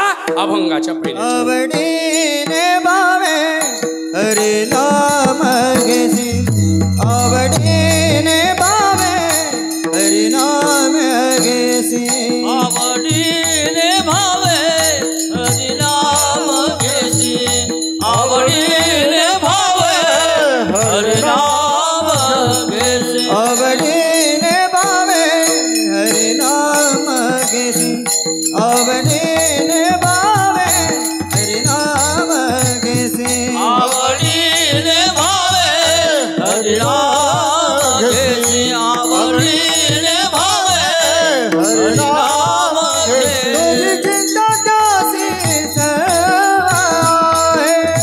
तुझी चिंता त्यासी सर्व आहे, तुझी चिंता त्यासी सर्व आहे, तुझी चिंता त्यासी सर्व आहे. हरे मोके गाता हर पारे चिंता, हरे मोके गाता हर पारे चिंता, हरे मोके गाता हर पारे चिंता, हरे मोके गाता हर पारे चिंता. क्या बात आहे. खरंच खानदेश गान कोकिळ आदरणीय सुजितजी महाराज, खानदेश रत्न आदरणीय संपूर्ण आमचं हे भजनी मंडळ, सगळ्यांचं नाव घेणं शक्य नाही. काय गोडवा आहे. आणि साऊंड आमच्या दादूच्या हातात ऑपरेटिंग आहे. समोर स्वतः सोपान दादा बसलेले. अशा सुंदर साऊंडवर कार्यक्रम. गर्दी किती. पहिला दिवस आहे आज, त्या मानाने बरीच गर्दी आहे. इथं पहिल्या दिवशी एवढी गर्दी ती बी खरंच सांगतो सप्त्यात सापडत नसते. पण आपल्याकडे सापडली गर्दी. खूप बऱ्याच प्रकारात गर्दी जमलेली आहे. आनंद वाटतोय. सगळं व्यवस्थित आहे. फक्त थोडा कंजूसपणा टाळ्या वाजत करताय तेवढं भजन करा. विठ्ठल विठ्ठल विठ्ठल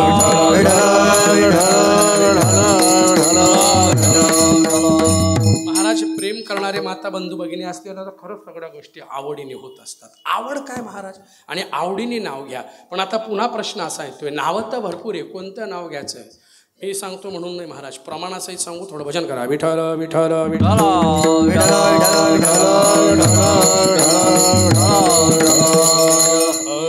एक गाव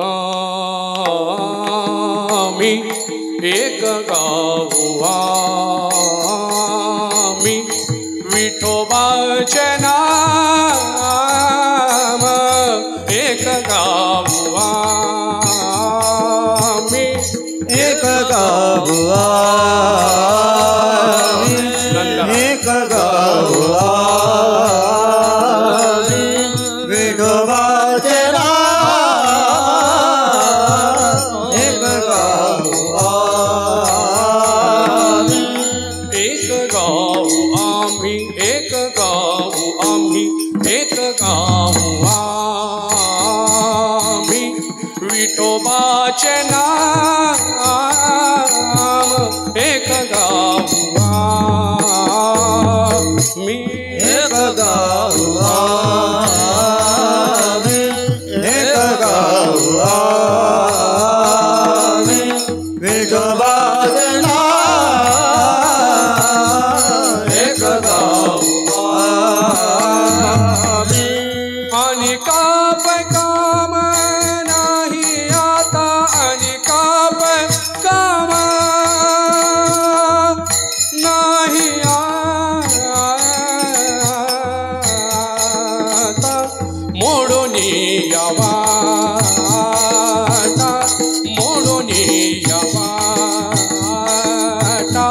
सूक्ष्म दुस्तर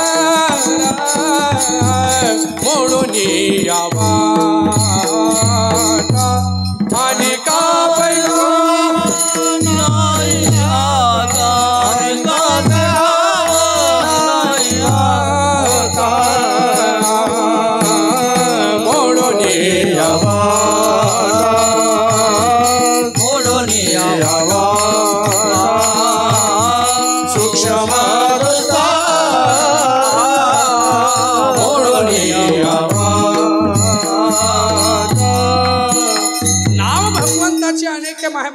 मायबाप हो. आपण म्हणताना म्हणतो हरी थारो नामचे हजार हजार नाव आहे देवाचे. कोणतं नाव घ्यायचं?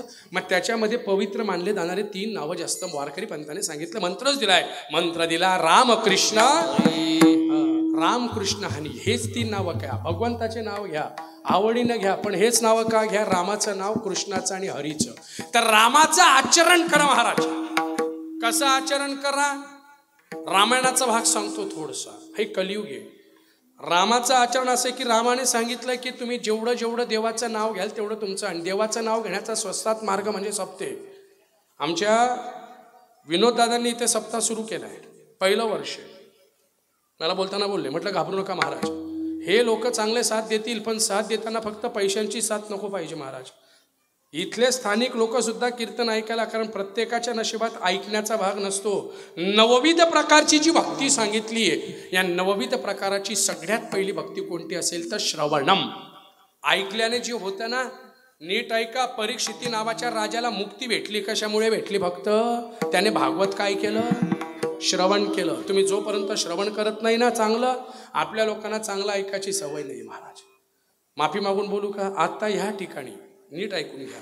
आपण कीर्तन सप्ताह ठेवला तरी एवढी गर्दी येते. चुकून जर इथे सप्त्याच्या ऐवजी भिका भीमा आणले असते ना, ऐकण्याची कशी सवय? चांगल्याची नाही ना. माफी मागून बोलतो. चांगलं मोजक्यांना चालतं. चांगलं IPLच्या मॅचेस पाहतील. माफी मागून बोलतो. IPLच्या मॅचेस पाहतील, पण कीर्तन सप्ताह म्हटला म्हणजे उलट काही काही म्हणतील, काय लाई दिला रे म्हणे दांगडो तो रे, आवाज नाही सत्याना आई आवाज. अरे महाराज, काय बोलावं कळत नाही महाराज. मी सांगतो ना, तपास करा, थोडा इतिहास बघा. भारताचा विस्तार, हिंदूंचा विस्तार कुठपर्यंत होता आणि आता कुठपर्यंत आलेला आहे. अशीच जर परिस्थिती राहिली ना, अधोगतीकडे गेल्याशिवाय राहणार नाही महाराज. तेव्हा तरी छत्रपती शिवाजी राजांमुळे म्हणा किंवा बाजीराव पेशवे यांच्यामुळे आपण कुठेतरी इथपर्यंत पोहोचलेलो आहोत. याच्या पुढे तर मी तर म्हणतो ना, जो निघीन लोक त्याला पहिले लंबा घातल्याशिवाय राहणार नाही. परिस्थिती मोठी गंभीर आहे महाराज. खरं बोललं तर वाईट वाटतं, लक्षात घ्या. आपण हा 2 तासाचा आवाज सहन करतो नाही करत सांगता येत नाही. भविष्यात याची सुद्धा गॅरंटी देत नाही. का बरं माहिती का? आपलेच आपली तंगडीत आणल्याशिवाय राहत नाही. मागे बोलताना बोलून गेलो होतो. अमेरिका देशामध्ये प्रत्येक देशाच्या 2-2 उंदरांवर, कोणी उंदरं म्हणतात, कोणी खेकडे म्हणतात, तर 2-2 उंदरं आणले सोपान दादा प्रयोग करासाठी. आणि सगळी उंदरं असे ठेवण्यात आले. चिखलोस्तान, पाकिस्तान, तुर्कस्तान, अफगाणिस्तान, चीन, रशिया आणि असं करता करता शेवटची बरणी भारताची होती. सगळ्या बरण्यांची झाकणं लावली होते. भारताच्या बरणीला झाकणच नव्हतं ललित दादा, झाकणच नव्हतं. मग त्या टायमाला प्रश्न विचारला, तो शास्त्रज्ञ विचारतो, हाऊ स्ट्रेंज, किती विलक्षण आहे म्हणे. देअर इज नोट इन, त्याला झाकणच नाही. भारताची उंदरं पैणार नाही का? शास्त्रज्ञ म्हणे पाहूच शकत नाही म्हणे. का बरं? आमच्या देशामध्ये अशी पद्धत आहे म्हणे, पहिला पयाला लागला की दुसरा त्याची तंगडी घेतून कपकन त्याला खाली आणतो म्हटलं. दुसरा पहिन तर त्याला पहिला पाहू देईन का? आपलेच आपल्या बदनाम्या करतात बरं, एक लक्षात ठेवा. म्हणून सांगतो कुठेतरी एकत्र हे सप्ते जे आहेत ना, कशासाठी आहे? नीट ऐका. समर्थ एक वाक्य वापरतायत, समर्थाची या सेवका वक्र पाही, असा सर्व भूमंडळी कोण आहे, जयाची लीला वर्णिती लोक तिन्ही, उपेक्षी कदा रामदासाभिमानी, जय जय रघुवीर. याचा अर्थ काय? ज्याची लीला तिघी लोक वर्णतात त्याचं गुणगान गाना, तो राम आहे, त्याचं आचरण करा. म्हणताना आपण फक्त म्हणतो राम आएंगे तो अंगना सजाऊंगी, हो मिठे मिठे म्हणताना म्हणतो आपण. पण राम कधी येईन का आपल्याकडे? कशाला येईन राम? आपण तेवढ्यापुरती राम अंगात आणतो. 22 तारखेला एवढा राम अंगात आला, रांगोळ्या काढल्या, सगळ्या केल्या. 22 तारखेपासून 30 तारखेमध्ये सगळ्यांच्या घरात राम. आणि 30 तारखेला राम जो गायब झाला तर अजून बी राम दिसत नाही, कुठे होतो. आणि काय राम दिसेल. बोललं तर वाईट वाटतं महाराज. रामाला आपल्याकडे प्रवृत्ती वेगळी, दृष्टांतासहित सांगतो, फक्त तुम्ही उत्तर द्या. शेवटचा भाग सांगतो आणि पुढे चलतो. 10:30 होऊन गेले, फक्त 10 मिनिटात सेवा संपवतोय. फक्त पटपट उत्तर द्या. तुमच्या मते कैकई चांगली होती का वाईट होती? बोलत चला. काही तर बोला. चांगली होती नक्की, उत्तर बदलवणार नाही ना. हां, तुमच्या मते जर कैकई चांगली होती तर आपल्या गावात किती बायांच्या नावं कैकई दाखवा. एक तरी बाई पुढे आणा. हां, एक तर बाई दाखवा कैकई नावची. वास्तविक जर पाहायला गेलं सुजित बाबा, रामायणात खरं सांगतो मी, तुम्ही स्वतः अनुभव घेतलेला आहे. कौशल्या माता, सुमित्रा माता आणि कैकई माता या 3 होत्या. ह्या तिघांमध्ये रामावर सगळ्यात जास्त प्रेम कोणाचं होतं? कैकईचं होतं. रामाला रोज कोण जेव घालायचं? कैकई. रामासोबत सगळ्यात जास्त कोण खेळायची? कैकई. रामासोबत सगळ्यात जास्त वेळ कोण घालवायची? रामासोबत कायम रामाला जवळ घेऊन अंगाई गीत गाऊन कोण झोपवायची? कैकई. कौशल्यापेक्षा सुद्धा जास्त प्रेम कोणाचं होतं? आणि सगळ्यात जास्त त्रास कोणाला भोगावा लागला आहे? का बरं? याचा कधी विचार केला का आपण? म्हणून तर सांगतोय रामायण नीट. आपल्याकडे काही काही गोष्टी अशा दाखवल्या आहे ना. अहो, शंकरजीचा जगातला सगळ्यात मोठा भक्त कोण? रावण. रावणाने मान कापून शंकरजीला दिली होती. या गोष्टी फक्त उजव्या कानाने ऐका, डाव्या कानाने धन्यवाद. चला पुढे आता. रावणाचा नीट ऐका. रावणासारखा भक्त जगात कोणी नव्हता, पण आमच्या काही काही लोकांनी रावणाला एवढा मोठा विलन केलाय. राजू दादा, एवढा मोठा विलन केलाय. कसा रावण अमरीशपुरीचा सक्का बाप होता का काय सांगू तुम्हाला. हे 2 पात्र इतके वाईट दाखवले, कैकई आणि रावण. मी आज रावणाबद्दल बोलणार नाही, मी कैकईबद्दल बोलणार आहे. पण खरा इतिहास आम्ही जाणून घेतलाच नाही. खरं रामायणकारांना विचारा ना, कैकईची खरी भूमिका काय ती सांगा. महाराज, रामराय जेव्हा 11 वर्षांचे होते ना, आवडीने व्हावे. तुम्ही देवाचं नाव आवडीने घ्या, काय परिणाम होतो त्याचं उदाहरण सांगतोय. ज्या वेळेला रामप्रभू आपल्या 4 भावंडांसोबत चेंडू खेळतायत, चेंडू खेळताना रामाचा चेंडू विहिरीत पडला. रामप्रभू पळत पळत गेले, त्यांनी खटकन विहिरीत उडी मारली. जशी रामाने विहिरीत उडी मारली, लक्ष्मण म्हणतोय राम राम. कैकई माता धावत धावत आली. कैकईने हात दिला रावणा, आपलं रामराया हात दे, चल तुला मी वरती काढते. कैकई मातेचा जीव खाली रडते कैकई माता. रामप्रभू खालून सांगताय, आई मी तुला हात देतो, घाबरू नको, मला काही होणार नाही, पहिले तुझे डोळे पुस, रडणं बंद कर. कैकई मातेने डोळे पुसले. रामा हात दे. हात देतो, पण मला एका गोष्टीचं वचन दे. 11 वर्षाचे होते राम. घरी गेल्यावर बघा, बालकांड नावाच्या महर्षी वाल्मिक आणि महर्षी तुलसीदासांच्या रामायणात बघा, नाही सापडलं तर म्हणाल ती शर्यत आणून जाईल. मी काही जास्त लांब राहत नाही, 2.5 पिपरायत राहतो आपल्या, केव्हा बी बेटा. तुलसीदास रामायण. आणि नीट ऐका काय दिलेलं आहे. रामप्रभूंना माता कैकई म्हणते हात दे. राम म्हणतोय माते हात देतो, पण एका अटीवर. काय? मला पहिले वचन दे. काय? आई वचन दे पहिले. हात कसलं? रघुकुल रीत सदा चली आई, प्राण जाई पर. महर्षी वाल्मिक ऋषी लिहितात, असेच नाही लिहत. मला वचन दे आई. काय वचन पाहिजे? आई आता मला उद्या मी 12 वर्षाचा होणार, त्याच्यानंतर मी 12 वर्षासाठी विश्वामित्रांच्या आश्रमात जाणार. आश्रमातून घरी आल्यावर येताना बायको करून घरी येणार आहे, लग्न होऊन घरी येणार आहे. आणि मला महर्षी वाल्मिकांनी सगळं सांगितलंय, म्हणून मला एका गोष्टीचं वचन दे. कोणतं वचन? बघा, रामाने वचन मागितलं होतं. काय वचन? हे आई मला वचन दे, मी तुला जे मागेन ते मला देशील.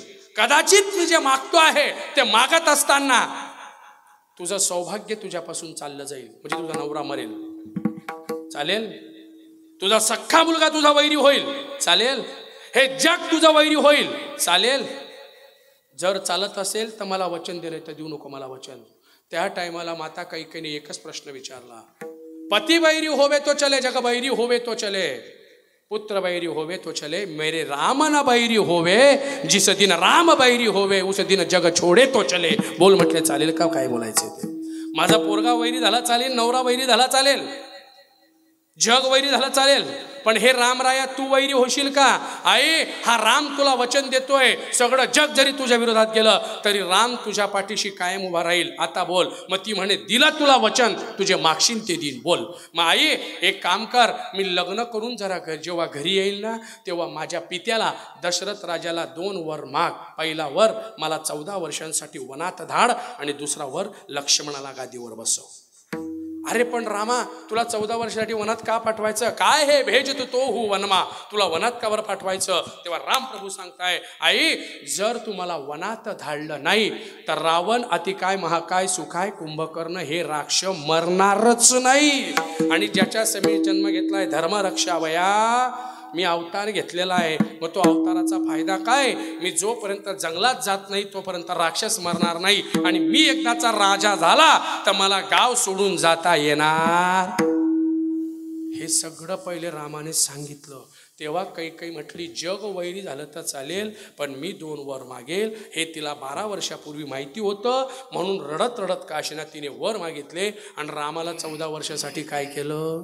म्हणून 14 वर्षाचा वनवास संपला, राम घरी आले, रामाची मिरवणूक निघाली. आपल्याला गाणं सुद्धा माहिती आहे, सर पे मुकुट सजे. रामाची मिरवणूक निघाली, घरी राम आले. आल्यावर मला फटक्यात बोलत चला, घरी गेल्यावर TV पहा, YouTube सर्च करा, पुस्तकं सर्च करा, मी जे बोलतोय ते खरं आहे का मला सांगा. राम जेव्हा अयोध्येला परत आले तर सगळ्यात पहिले कोणाला भेटायला गेले होते? कोणाला? मग ती जर वाईट होती तर तिला भेटायला गेले असते का? मग कैकेयीला भेटायला का गेले? कारण कैकेयीने तेच केलं होतं. आवडीने भावे हरिनाम घेसी, आवडीने भावे हरिनाम घेसी, तुझी चिंता त्यासी सर्व आहे, तुझी चिंता त्यासी सर्व आहे, तुझी चिंता त्यासी सर्व आहे, तुझी चिंता त्यासी. 4 चरणांचा भावार्थ सांगितला. 11:15 झालेले आहेत. सगळ्यांनी एकदा मोठ्या प्रेमाने हाताने टाळी, मुखाने चिंतन करा. विठोबा रखुमाई, विठोबा रखुमाई, विठोबा रखुमाई,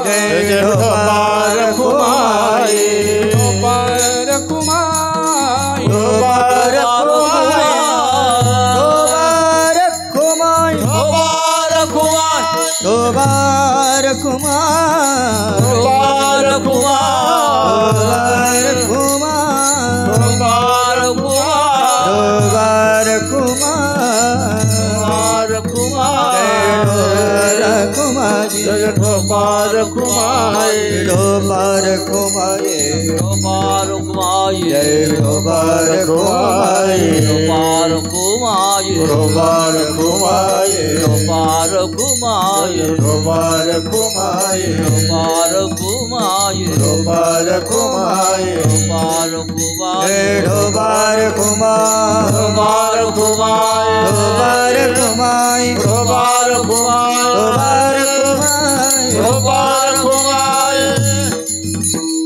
म्हणून सांगितलं महाराज देवाचं नाव घेताना आवड घ्या, आवडीने. दुसरा भाग भाव. भावे, भाव कसा पाहिजे? भावे गावे गीत शुद्ध करोनिया, नाही तर भावच नशील तर काय फायदा आहे? मी एक गोष्ट आता कायम सांगतो. एका मुलाला वडिलांनी सांगितलं बेटा तू देवाची पूजा कर. पोरगा देवाच्या पूजेला बसला आणि कशी देवपूजा करत होता त्यांना बी आनंद झाला. इकडे पाहतो मी आता, नीट ऐका बरं. देवाची पूजेला बसला पोरगान कशी पूजा करतो माहिती का? एक एक देव बाहेर नाही काढत, एक एक कट्टे 3-3 देवांच्या गच्च्या पकडून गपागप खाली ताणत होता. ही आवड आहे महाराज. नीट ऐका, तुम्ही जेवढी आवड घ्याल ना देव तेवढं तुमच्या पाठीशी थांबतो. इथे बसलेले 1000 माझे मायबाप आहेत, सगळ्यांना सांगा देव खरंच आवडीने येतो का? आणि येत असेल तर त्याचं उदाहरण सांगा. महाराज कृतयुगात देव कोणासाठी आला? भक्त प्रल्हादासाठी आला. त्रेतायुगात शबरी मातेसाठी आला. द्वापार युगात कुब्जा नावाच्या दासीसाठी आला. कलियुगाची 2 उदाहरणं देतो आणि सेवा संपवतो. भजन करा. ज्ञानेश्वर माऊली, ज्ञानराज माऊली, महाराज ज्ञानेश्वर माऊली, ज्ञानराज माऊली, दृष्टांत अगदी मनापासून ऐका, सेवा संपवतो. नीट ऐकून घ्या. देव आवडीने नाव घेतो का? आवड होती मनात. आई वडील जरी वारलेत तरी आवड होती की ह्या ठिकाणी सप्त्याची परंपरा सुरू करायची आहे आणि त्या आवडीने टिळक नगरच्या सप्त्यापासूनच प्रयोजन सुरू केलं. मध्यंतरी एवढा मोठा वास्तविक आघात पडला, पण आवडीने नाव घेतलं आणि नुसतं घेतलं नाही, त्या सप्त्यासाठी परिश्रम घेतले आणि त्या आवडीनेच आज पहिला दिवस आनंदात पार पडला त्या विनोददादांच्या आवडीमुळे. हे आवडीचं पहिलं उदाहरण आहे. आता त्याला गावकरी किती साथ देतात ते बी आपलं महत्त्व आहे, आपलंही तत्व आहे. आणि मी तर बडायकी म्हणून नाही, कृतज्ञता म्हणून एक वाक्य वापरून जातो. विनोददादा, मी नारदाच्या गादीवर उभा आहे. टेंटवाला म्हणीन ते मैवाला आहे, पण तरी आपण नारदाचीच म्हणतो त्याला. मी नारदाच्या गादीवर उभा राहून तुम्हाला आज ह्या ठिकाणी ह्या एवढ्या लोकांसमोर आश्वासन देतो की तुम्हाला भविष्यात मनोज महाराज नावाच्या माणसाची केव्हाही गरज पडली, तुम्ही केव्हाही सांगा, तुमच्यासाठी मनोज महाराज अर्ध्या रात्री म्हणाल त्या दिवशी निष्काम सुद्धा सेवा करायला तयार आहे. फक्त परंपरा कायम सुरू ठेवा, एवढीच माझी तुम्हाला विनंती. महाराज एवढं चांगलं काम करताय. वास्तविक विदर्भात मूळ राहणार आहेत, पण इथे येऊन परमार्थ करतायत महाराज. साधी गोष्ट नाही. आमचा काही आमचे महालेताई झाले, महाले दादा आमचे म्हणजे विनोद दादा आमचा आजचा संबंध नाही. आता मी तर ह्या गावातच जन्माला आलेला आहे, पण तरीसुद्धा पारमार्थिक संबंध सगळे आहेत. पहिल्यापासून पाहतोय निष्काम सेवा जी असते ती यालाच म्हणतं महाराज. कारण आजकाल परिस्थिती अशी आहे, बऱ्याच ठिकाणी असे महाराज, हातात पडल्यावर पहिले पाकिट पाहता, कितलू सर, अरे तू तिथली बी लायकी नाही सर, इलेन गुचुकतर पडणार. पण काय बोलावं, बोललं तर वाईट वाटतं महाराज. भगवंत लोक आपल्याला इतकं देतात ह्या ठिकाणी, या जागेवरून जेवढं भेटतं तेवढं कुठेच भेटत नाही महाराज. जगात पैसा सगळं नाही. आपण लोकांना सांगतो पैसा पैसा, आणि आपण जर पैशाच्या मागे पडले त्याला महत्त्व नाही आहे. नाव घ्या, ते देवाचं नाव कुठे कामात पडतं, कलियुगातलं पहिलं उदाहरण सांगितलं. दुसरं उदाहरण सांगू जाऊ, देवाचं नाव कुठे कामात पडतं, शेवटचा दृष्टांत सांगतो महाराज. देवाच्या नावाची खरी ताकद काय आहे तेवढं ऐका. 3 दिवसापूर्वीचीच घटना आहे. एक व्यक्ती माझ्याकडे आली, मला सांगू लागली, महाराज तुम्ही जे कीर्तनात मला सांगितलं होतं आजच्या 9 वर्षापूर्वी की नामस्मरण करा, नावासहित सांगतो, त्या व्यक्तीचं नाव खेमचंद चौधरी. प्रत्येक कीर्तनात ते नाचतात, का भागवतात वगैरे नाचतात. महाराज 3 दिवसापूर्वी माझ्याकडे आले होते, मला सांगितले, महाराज आजच्या 9 वर्षापूर्वी माझी परिस्थिती काय असेल नसेल तो भाग जाऊ द्या, 9 वर्षापासून मी परमार्थात भगवंताचं नाव घेतोय, त्याच्या नावाचा आनंद लुटतो आहे. त्या 9 वर्षात देवाने मला एवढं दिलेलं आहे नावामध्ये की 2 वेळा बायपास होता होता रिपोर्ट नील आले. याच्यापेक्षा देवाची तत्वाची भाग कोणती पाहिजे अजून? हे साधे उदाहरणं देतो बरं, हायफाय पण आहे, पण मुद्दाम का बरं, हे तुमच्या आमच्या जीवनातले उदाहरण आहे. आता आपण जर असं म्हटलं ना, सोपान दादा इथे सांगितलं ना, सकाळी काकडा आहे 5 वाजता या, लोक येणार नाही. 5:30 वाजता काकड्याला या, येणार नाही. संध्याकाळी 5 वाजता हरिपाठ आहे, येणार नाही. माफी मागून बोलतो. पण जर त्यांची छाती दुखायला लागली आणि डॉक्टरकडे गेले आणि डॉक्टरने सांगितलं, बापरे बरं झालं तुम्ही टायमावर आले, तुम्हाला अटॅक येणार होता, उद्यापासून 5 वाजता फिरायला जा, 4:30 तर पडल्याशिवाय राहणार नाही. का बरं? खरं सांगू, नाव घ्यायला सांगितलं तर घेणार नाही, पण मरणाची भीती घातली तर घेतल्याशिवाय. अरे पण विचार करणं, हा देह कोणी दिलेला आहे, मग त्याच्या नावाची लाज काय धरायची आहे? अहो नाव कोणी कोणी घेतलं. शेवटचा दृष्टांत कायम सांगतो, आजही सांगून जातो. 1 मिनिटाचा दृष्टांत आहे महाराज. आमचे सुजित महाराज, आमचे संजय महाराज तिकडे कीर्तनाला गेले असतील. मालेगाव तालुक्यात खायद म्हणून गाव आहे. खायद नाव लक्षात ठेवा. सोपान दादा खायद म्हणून गाव आहे. आणि त्या खायद्याला कुलकर्णी काका कंडिशन अशी घडली होती. आमचे प्रकाश बारी झाले, आमचे राजपूत साहेब झाले, आमचे ॲडव्होकेट साहेब, सगळ्यांना दृष्टांत बऱ्याच वेळा सांगितलेला आहे. खायदा म्हणून गावाचं नाव आहे आणि त्या खायद्या गावाला एक मास्तर बाबा राहायचे. आताची घटना आहे, त्या मास्तर बाबांना पांडुरंगाने प्रत्यक्षात काय दिलेलं आहे? प्रत्यक्षात. आणि घटना जुनी नाही, 1968 सालची घटना आहे. आणि घटना अशी सांगितली असेल, पण परत सांगतो. नित्य नियमाने त्यांची दरवर्षी काय राहायची? वारी, पायी तीर्थयात्रा, मुखी राम नाम. नाव घ्यायचे, झेंडा घ्यायचे, वारीला पायी पायी निघून जायचे. शाळेत शिक्षक होते आणि नेमका तो पिरियड इन्स्पेक्शनचा असायचा. एके वर्षी इन्स्पेक्शनचा साहेब येणार होते आणि त्यांनी हेडमास्टरांना अर्ज दिला की मी वारीला जातोय. निंबा दादा आहेत, ॲडव्होकेट साहेब आमचे, हे मंगलाबाचं भजनी मंडळ, आम्ही चालले पायी पायी. हेडमास्टर डायरेक्ट म्हणजे नोकरी झाली नाही, तर म्हणजे नोकरी गेली तर गेली, मला गरज नाही, मी वारीला जाईन, म्हणजे देह जावो अथवा राहो. पताका घेतली, गावातले 8-10 लोक घेतले आणि वारीला चालले गेले. 8 दिवसानंतर जेव्हा वारी संपली आषाढीची, जुलै महिन्यात जेव्हा परत ड्युटीला आले आणि ड्युटीवर 9व्या दिवशी जेव्हा जॉईन झाले महाराज, मस्टरवर पाहता तर त्यांच्या नावाच्या 9 दिवसांच्या काय होत्या? सह्या होत्या. ते आश्चर्यचकित झाले की सह्या कसं काय आल्या. पुन्हा वर्गात गेले, मुलांना म्हटले, बाळांनो आपण एवढ्या दिवसानंतर भेटतोय, सांगा मागच्या वेळेस आपण काय शिकले होते? पोरं म्हणे, महाराज मागच्या वेळेस काय? कालच्या दिवशी तुम्ही गणित शिकवलं. काल? मी तर काल नव्हतो. तपास केला, शिक्षकाले सगळ्यांनी तपास केला, तुम्ही 8 दिवस नव्हते. सर म्हणताय मी 8 दिवस नव्हतो. ही माझी मंडळी आहे, संजू महाराज वगैरे हे आमच्यासोबत होते, संजयजी महाराज हे आमच्यासोबत होते. विचारा यांना बोलवण्यात आलं.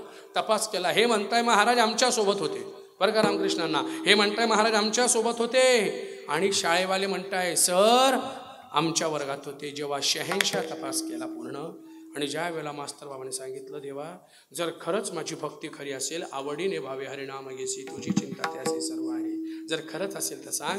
पांडुरंग परमात्मा स्वयंभू प्रकट होऊन सांगताय अरे वेड्या, जर तुला माझ्या वारीचं एवढं होतं, तू जर तुझ्या नोकरीची पर्वा करू शकत नव्हती तर तुझी काळजी मला होती, म्हणून तुझ्या ऐवजी मी इकडे नोकरी केली आणि तुला पंढरपूरला पाठवलं. 8 दिवस. कोणतं गाव सांगितलं मी, नाव लक्षात ठेवा, मालेगाव तालुक्यात खायद म्हणून गाव आहे. खायद जाऊन बघा, मोयदा खायद म्हणतात त्याला.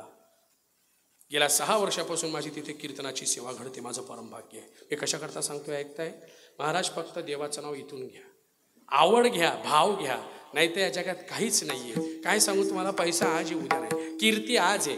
एक चेंडू घ्या, तो जितक्या वेगाने तुम्ही फेकाल, जेवढ्या वेगाने वर जाईल त्याच्या दुप्पट वेगाने तो खाली आल्याशिवाय. म्हणून चेंडू बनू नका, बनाल तर भगवंताचा हात बना, जो दान देण्यासाठी जन्माला आलेला असतो. म्हणून या ठिकाणी हा सप्ताह चालू आहे. या वर्षी 8 आमचे जरी आयोजक झाले असले तरी अशी सप्त्याची नियोजनाची भाग करा की पुढच्या वर्षाचे 8 यजमान या वर्षी तयार होऊन, गायक वादकांची दक्षिणा तयार होऊन, अन्नदानाचा सुद्धा खर्च वाटला गेला तर मी समजेल की आपल्या सप्त्याचा सगळा कार्य सफल भाग झालाय. बाबा एवढं बोलतो आणि म्हणून सांगतो आवडीने भावे हरिनाम घेसी तुझी चिंता त्याची सर्व आहे, नको खेद करू कोण, त्या गोष्टींचा पती लक्ष्मीचा जाणत असे. सगळ्या चरणांचा एक एक दृष्टांत दिलेला आहे. फक्त जाताना एकच विनंती करतो, आजचा पहिलाच दिवस आहे म्हणून सगळ्यांनी एकदा मोठ्या प्रेमाने हाताने टाळी. गण गण गणात बोते, गण गण गणात बोते, गण गण गणात बोते, टाळी वाजवा, टाळी वाजवा. गणात बोते, गण गण गणात, गण गण गणात, गण गण गणात बोते, गण गण गणात, गण गण गणात, गण गण गणात बोते. बाबा म्हणत होते गण गण गणात बोते, बाबा म्हणत होते गण गण गणात बोते. झालेली सेवा पांडुरंगाच्या चरणी अर्पण करतो. उद्याच्या कार्यक्रमाची रूपरेषा उद्या रात्री ठीक 8:30 ते 10:30 या वेळात हरिभक्त परायण परमस्नेही परम आदरणीय विजय महाराज खावले मोताळा यांच्या सुंदर अशा कीर्तनाचा कार्यक्रम होईल. सडळ हाताने मदत करा एवढं बोलतो. झालेली सेवा भगवंताच्या चरणी अर्पण करतो. जय विठ्ठल जय जय विठ्ठल, विठ्ठल जय विठ्ठल. बोलिलेले कुरे वेडे वाकुडे उच्चार करा क्षमा पराध महाराज तुम्ही सिद्धे. नाही विचारिला अधिकार म्या पुला, करा क्षमा पराध महाराज तुम्ही सिद्ध. का म्हणे ज्ञानेश्वरा राखा पायापैकी करा, करा क्षमा पराध महाराज तुम्ही सिद्ध. ज्ञानदेव तुकाराम, ज्ञानदेव तुकाराम, ज्ञानदेव तुकाराम, तुकाराम तुकाराम तुकाराम. कुंडली खबरदार श्री ज्ञानदेव तुकाराम. पंढरनाथ भगवान की. ऐका.